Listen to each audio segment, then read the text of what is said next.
More people are listening to audio than ever before. And for people who want to promote their brand or business, audio offers exciting and imaginative ways to do it. But to be successful, you need to do it right.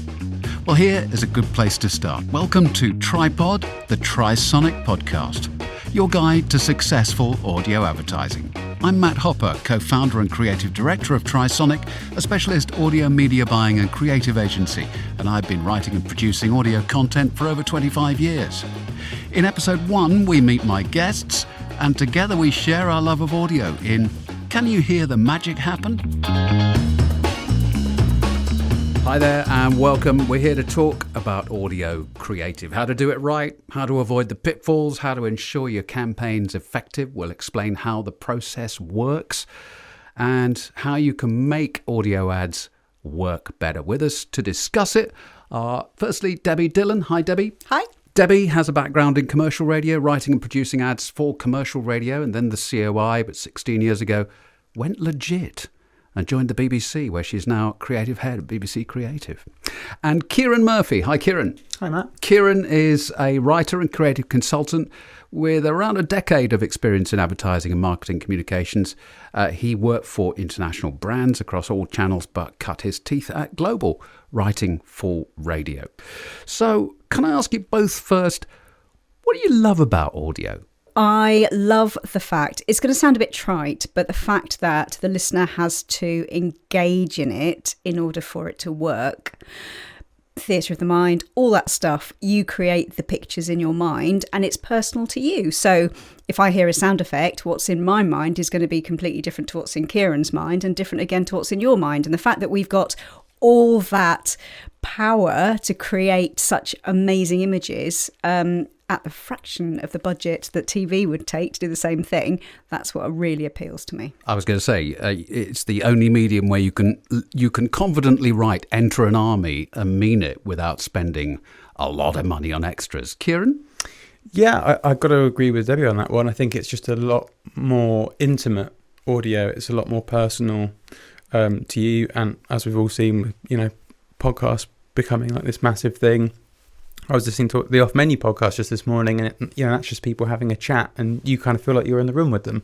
I think that's the goal. So you connect with it on a much more kind of intimate, profound level, and I think that resonates. You're right. With the advent of podcasting, it's got more intimate. 85% of podcasts are consumed through these things, headphones.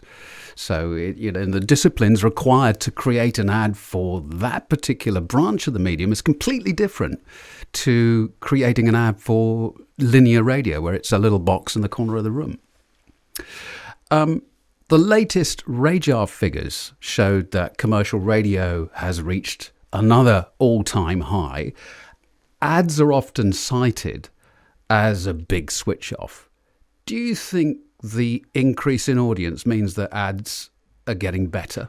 I'm not convinced ads are getting better. I think still there is there is more work to be done, most definitely. I think the fact that Greatest Hits recently used the whole angle about if you want Ken Bruce as he was at the BBC without any ads, you can just go on premium. I think that's very telling.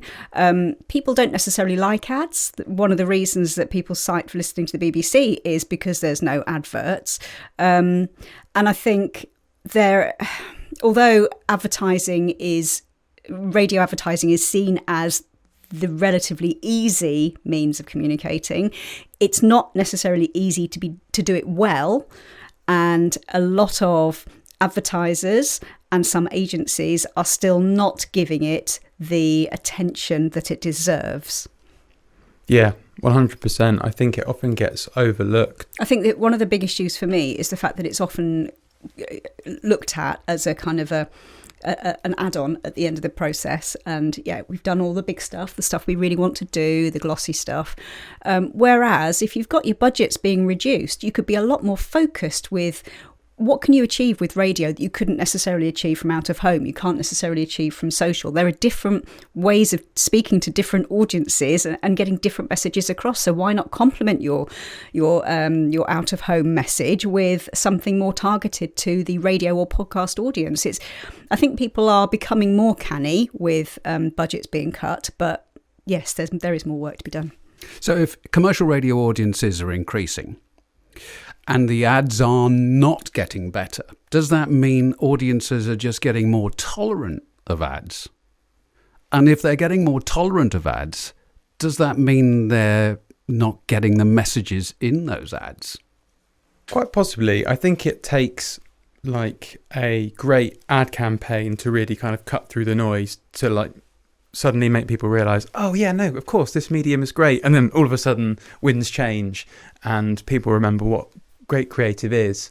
So yeah, I think it can kind of turn on a dime, but it does require that, that one big brand to just, kind of go for it a bit. I suppose the other thing is that even if you haven't got the most wonderfully creative campaign, you can have something that's quite irritating and that will still cut through.